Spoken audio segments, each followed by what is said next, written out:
Halo adik-adik semuanya, selamat pagi. Pagi. Nah, apa? Iya, kakak baru. Kalau tak kenal maka tak sayang. Apa? Kalau tidak kenal maka tak sayang. Nah, jadi perkenalkan dulu, ini sama kakak Akhlakul Karimah. Nanti adik-adik panggilnya Kak Rima ya. Kak siapa? Kak Rima ya. Pinter banget. Nah, alhamdulillah selamat pagi adik-adikku semuanya. Gimana nih kabarnya? Alhamdulillah sehat semua ya, insya Allah ya. Nah, coba tebak hari ini kakak mau ngapain? Belum tahu ya kakak mau ngapain ya. Jadi kakak pagi ini mau berpidato tentang yang materinya itu sangat penting untuk kita semua, yaitu tentang kebersihan adalah kunci kesehatan. Nah, baik. Yang pertama-tama kita harus mengucapkan rasa syukur dulu kepada Allah Subhanahu wa Ta'ala yang telah memberikan kita rahmat dan hidayahnya. Lalu yang kedua yaitu kita harus bersolawat kepada Nabi Muhammad SAW yang telah membawa kita dari zaman yang jahiliyah menuju zaman yang terang benderang, yakni ad-dinul Islam wal iman. Nah, alhamdulillah kakak senang sekali bisa bertemu dengan adik-adik pagi hari ini ya. Selamat pagi semuanya. Nah, adik-adik semuanya, kakak mau bertanya. Nanti kalau yang bisa menjawab, nanti kakak kasih hadiah. Siapa mau hadiah? Saya. Mau hadiah banyak atau sedikit? Sedikit loh, kok mau hadiah sedikit? Banyak. Kalau mau hadiah banyak nanti harus jawab pertanyaan dulu ya. Nah, kenapa menjaga kebersihan itu penting? Ayo. Apa? Oh, mau banyak hadiahnya. Mau banyak, iya hadiahnya banyak nanti ya. Tunggu dulu. Nah, kenapa kebersihan itu penting? Karena kebersihan itu merupakan kunci untuk tetap sehat dan juga kuat. Jadi kalau adik-adik semuanya selalu menjaga kebersihan, maka adik-adik nanti sehat dan juga kuat. Seperti itu ya. Nah, bayangkan kalau misalnya kita itu tidak menjaga kebersihan, maka kuman dan bakteri itu bisa datang dari mana saja dan juga membuat kita sakit. Kita nggak mau ya terkena sakit ya adik-adik ya. Sakit nggak enak, nanti nggak bisa ketemu teman-teman di sini. Iya apa tidak? Iya. Nah, maka dari itu kita harus belajar bersama-sama untuk menjaga kebersihan diri kita dan juga lingkungan kita. Nah, adik-adik, di dalam Islam itu ada hadis. Nah, hadis itu sebagai pedoman dalam hidup kita. Jadi, ada juga hadis yang membahas tentang kebersihan. Kakak boleh bacain apa enggak hadisnya? Mau dengar apa enggak? Mau, iya. Jadi hadisnya itu seperti ini. An-nadhafatu minal iman. Artinya adalah kebersihan sebagian dari iman. Nah, caranya yang pertama-tama kita tuh harus ingat dulu untuk selalu mencuci tangan kita sebelum dan juga sesudah ke toilet ataupun sebelum makan. Siapa di sini yang selalu cuci tangan sebelum makan? Angkat tangan. Saya. Yang angkat tangan duluan nanti kakak kasih hadiah. 1, 2, 3. Wah, yang mana ya tadi ya? Kayaknya adik yang itu siapa dek namanya dek? Ara. Nah, ini Ara. Kakak kasih hadiah ya. Sama-sama. Nah, nanti ada hadiah lagi. Jadi harus semangat ya adik-adik ya. Apa? Iya, di belakang. Nah, yang kedua, kita juga harus selalu menjaga kebersihan gigi kita. Dengan cara seperti apa? Menggosok gigi setelah makan. Nah, kebiasaan ini akan membuat gigi kita tetap sehat dan juga kuat. Tapi sikat gigi nggak harus selalu setelah makan ya. Sikat gigi 1 hari berapa kali adik-adik? Berapa kali? Yang bisa jawab dapat hadiah. Angkat tangan dulu. Angkat tangan dulu. 1, 2, 3, angkat tangan. Kamu, nah berapa sehari? Oh, banyak banget. Berapa kali? 4 kali. Kamu sehari sikat gigi berapa kali? 1 kali. 5 kali. Banyak banget. Masa bener? Berapa dek? 3 kali ya, hampir benar. Hadiahnya tak kasih adik ini ya, nggak apa-apa. Nanti ada lagi. Iya, nanti ada lagi, tenang saja. Adik siapa? Rara. Wah, hampir mirip ya namanya. Iya. Nah, selain itu kita juga harus bersama-sama merapikan barang-barang kita yang sudah habis dipakai, seperti mainan kayak tadi ya, sama Ustazah sudah diberesin bersama-sama ya mainannya ya. Jadi mainan habis dimainkan itu harus selalu langsung dibereskan biar nanti selalu bersih kayak gitu ya. Nah, ingat, kebersihan itu tidak hanya tentang tubuh kita saja, tetapi juga dalam lingkungan sekitar kita. Tapi mari kita belajar juga untuk tidak membuang sampah sembarangan. Nah, dengan menjaga kebersihan, kita tuh dapat berkembang dan juga tumbuh kembang dengan baik. Kita bisa menjalankan hari-hari dengan senang, bertemu dengan teman-teman di sini. Ya, siapa yang suka bertemu dengan teman-teman? Yang bener. Iya, males apa enggak kalau berangkat? Enggak. Wah, pinter banget nih. Kayaknya harus dapat hadiah nih yang enggak jawab. Yang jawab enggak tadi siapa yang jawab enggak tadi? Yang jawab enggak malas.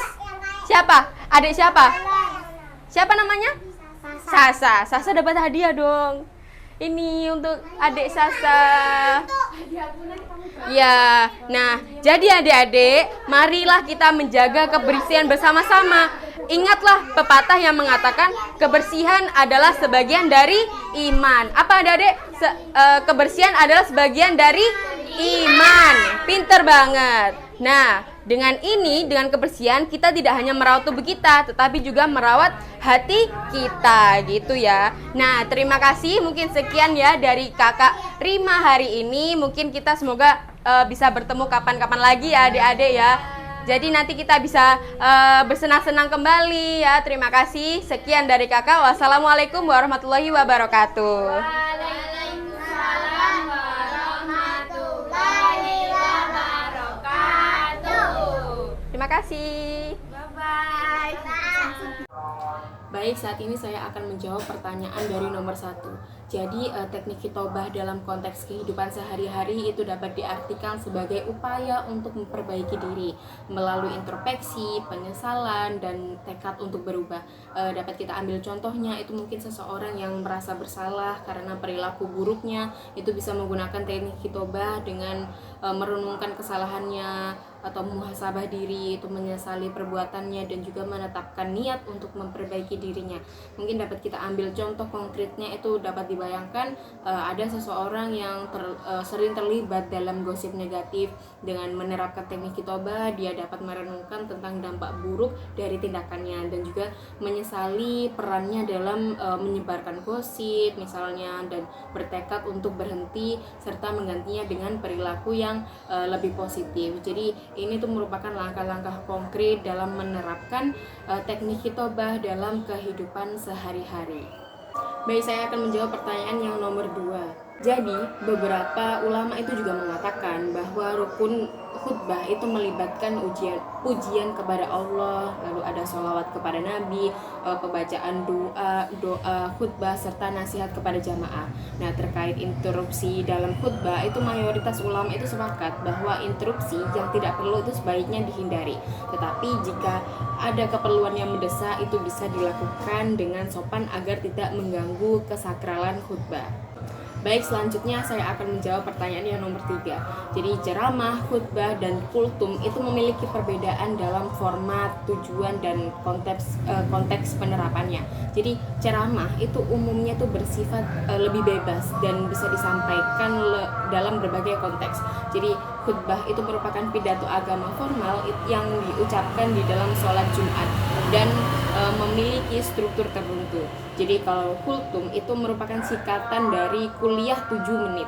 Jadi adalah bentuk pengajian singkat yang umumnya itu disampaikan setelah sholat, seperti itu. Penerapannya sendiri itu ceramah dapat disampaikan di berbagai tempat seperti di sekolah, acara umum, ataupun di tempat ibadah. Lalu khutbah itu biasanya ditempatkan dalam konteks sholat Jumat dan memiliki fokus pada isu-isu keagamaan dan moral. Lalu kultum itu seringkali disampaikan setelah sholat di masjid dan memiliki durasi yang cenderung singkat ya, dengan penekanan pada pesan praktis dan relevan untuk kehidupan sehari-hari. Nah, perbedaan ini tuh mencerminkan tujuan dan juga formalitas acara yang berbeda dalam konteks keagamaan dan sosial. Baik, yang terakhir saya akan menjawab pertanyaan dari nomor 5. Demam panggung itu dapat menghinggapi siapa saja, termasuk orator, pemula, dan ulung, karena tekanan dan kecemasan tampil di depan publik. Nah, hal ini tuh terjadi karena adanya perasaan gugup, takut salah, atau ketidakpastian akan respons audiens. Nah, bagaimana cara mengatasinya? Jadi, cara mengatasi demam panggung itu melibatkan persiapan yang matang, latihan secara menyeluruh, dan teknik relaksasi seperti bernafas dalam-dalam, visualisasi positif. Nah, fokus pada pesan yang ingin disampaikan. Nah, dan pengalaman berulang di depan publik itu juga dapat membantu untuk mengurangi demam panggung. Jadi, kita harus banyak-banyak sering berlatih agar kita bisa lumayan terbiasa untuk sering tampil di depan publik. Sekian dari saya. Wassalamualaikum warahmatullahi wabarakatuh. Baik, sekarang saya akan menjelaskan beberapa poin-poin yang sudah saya ringkas pada saat pengajian Ning Umi di Dupak Bangusari. Jadi yang pertama itu Ning Umi menjelaskan tentang sholawat. Jadi satu-satunya amalan yang Allah perintahkan dan Allah pun itu juga melakukan itu ya dengan membaca sholawat. Jadi sholawat itu ternyata ada beberapa malaikat juga yang membaca sholawat seperti malaikat Jibril, Mikail, Israfil. Nah, lalu malaikat Jibril itu pun bersumpah barang siapa saja yang membaca sholawat ini itu maka akan dimintakan kepada Allah itu ampunan, dan malaikat Jibril pun itu tidak akan berdiri dari sujudnya sampai Gusti Allah itu mengampuni orang-orang yang membaca sholawat tersebut. Nah, barang siapa juga yang suka membaca sholawat itu ketika ia melewati jembatan Shirathul Mustaqim itu gak usah khawatir, bakalan dibawa secepat oleh malaikat Jibril tadi dan akan digendong dan bisa kemana-mana seperti itu. Nah, lalu yang kedua ada tentang sodako. Jadi kalau kata Ning Umi itu lebih setuju itu ada orang yang sodako gak ikhlas itu tidak apa-apa, yang penting akeh dan gak apa-apa seperti itu. Jadi sodako kurang ikhlas itu tidak apa-apa. Nah, katanya sedekah itu juga harus dipaksa sekali-kali, karena kalau misalnya sekali-kali kita udah pertama-tama kita memaksa sedikit itu insya Allah dengan lama-lama kita akan terbiasa dan menjadi ikhlas. Nah, seperti itu. Jadi sedekah itu awalannya mungkin harus kita harus kita biasakan agar selalu terbiasa. Nanti lama-lama jika sudah terbiasa maka kita akan sering bersedekah. Jadi sekian dari saya. Wassalamualaikum warahmatullahi wabarakatuh.